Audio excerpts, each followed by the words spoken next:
찬송가 323장 찬양하겠습니다.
오늘 본문 말씀은 누가복음 4장 38절부터 44절까지입니다.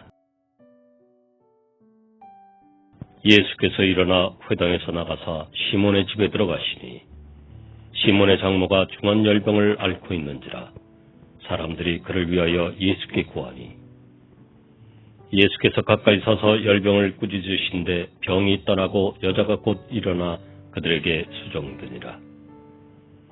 해질 무렵에 사람들이 온갖 병자들을 데리고 나오매 예수께서 일일이 그 위에 손을 얹으사 고치시니 여러 사람에게서 귀신들이 나가며 소리질러 이르되 당신은 하나님의 아들이니이다.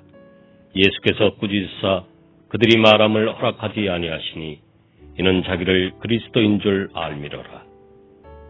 날이 밝음에 예수께서 나오사 한적한 곳에 가시니 무리가 찾다가 만나서 자기들에게서 떠나시지 못하게 만류하려 하며 예수께서 이르시되 내가 다른 동네들에서도 하나님의 나라 복음을 전하여야 하리니 나는 이 일을 위해 보내심을 받았노라 하시고 갈릴리 여러 회당에서 전도하시더라.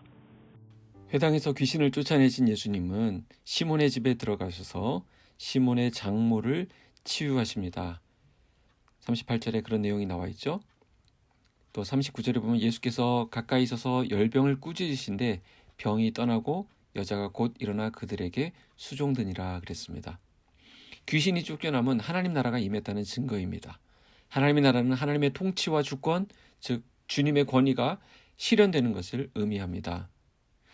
여기서 예수님은 열병을 고치시는 것이 아니라 열병을 꾸짖고 계십니다. 앞에 35절에서도 예수님은 귀신을 꾸짖으셨죠? 이번 39절에서는 열병을 꾸짖으십니다. 41절에도 귀신을 꾸짖으십니다. 꾸짖는다라는 말은 신약 성경에서 어떻게 사용되느냐?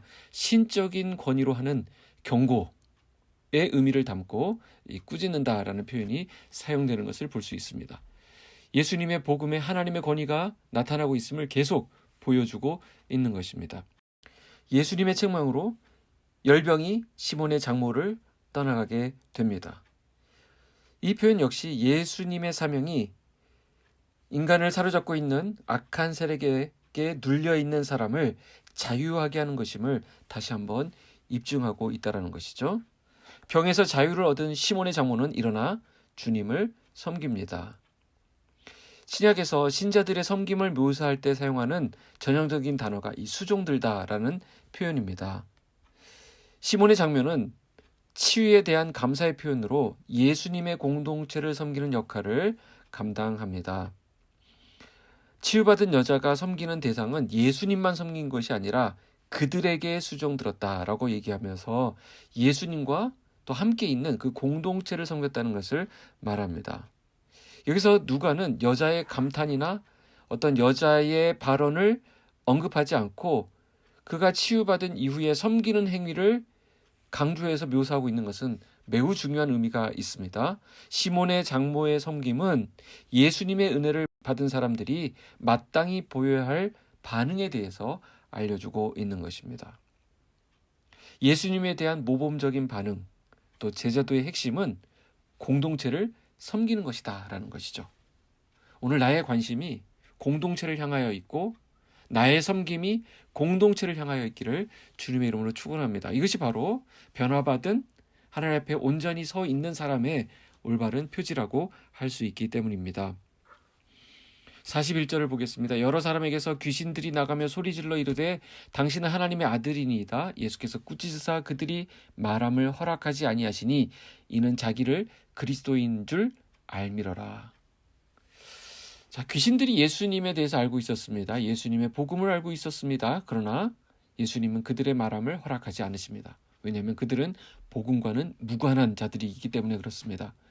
즉 복음이 가져다주는 자유와 회복과 은혜와는 아무런 관련이 없는 자들입니다. 오히려 귀신들은 그들이 누리고 있던 것까지 빼앗기며 복음을 말하는 것까지도 금지되는 그런 조치를 당하게 됩니다. 예수님께서는 귀신들이 말하는 것을 금지하시는데 귀신은 야고보서 2장에도 나오는데 귀신은 예수님에 대한 지식은 있지만 순종하는 믿음은 없었습니다. 그러니 그것을 말로 표현하는 것을 금한 것입니다. 무엇을 얘기합니까? 예수님에 대한 지식은 있지만 그에 부합하는 그 말씀에 대한 그 지식에 합당한 순종과 믿음이 없다면 그 말씀은 그 사람에게 소용이 없을 뿐만 아니라 오히려 그 있던 말씀까지도 빼앗기게 되고 금지된다라는 것입니다. 마태복음 13장에 보면 천국의 비밀에 대해서 얘기하면서 무릇 있는 자는 받아 넉넉하게 되되 없는 자는 그 있는 것도 빼앗기리라 라고 말씀하고 있습니다. 예수님께서는 자기를 지식적으로 알리기 위해서 오신 것이 아니라 그들에게 그 말씀을 듣고 믿어 순종하게 하기 위해서 오셨습니다. 우리는 말씀을 믿고 순종함으로 풍성함을 누릴 수 있습니다. 예수님께서는 사람들을 지식적으로 따르고 지식적으로 추종하는 세력으로 만들기 위해서 오신 것이 아니라 믿고 순종하는 제자가 되게 하기 위해서 오셨습니다. 우리는 어떻게 해야 되겠습니까?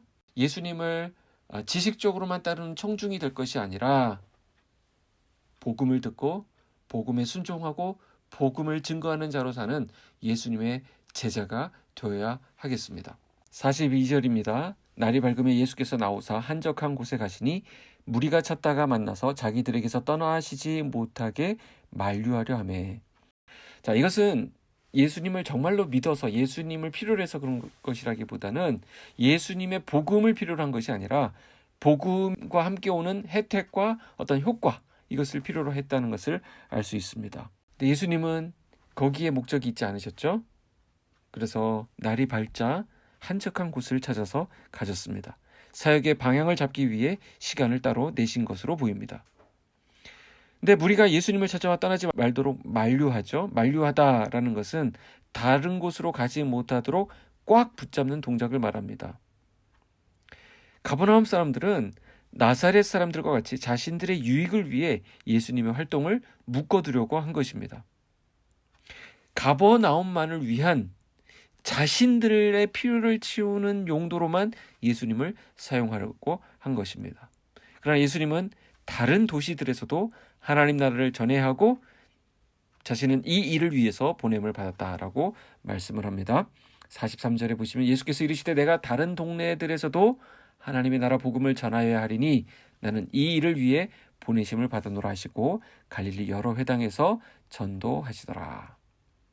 예수님께서는 이렇게 하나님 나라의 복음을 전파하시며 그 능력을 이 땅에 가져오셨습니다. 우리는 부활하신 예수 그리스도의 권위 있는 복음을 가지고 있는 자들입니다.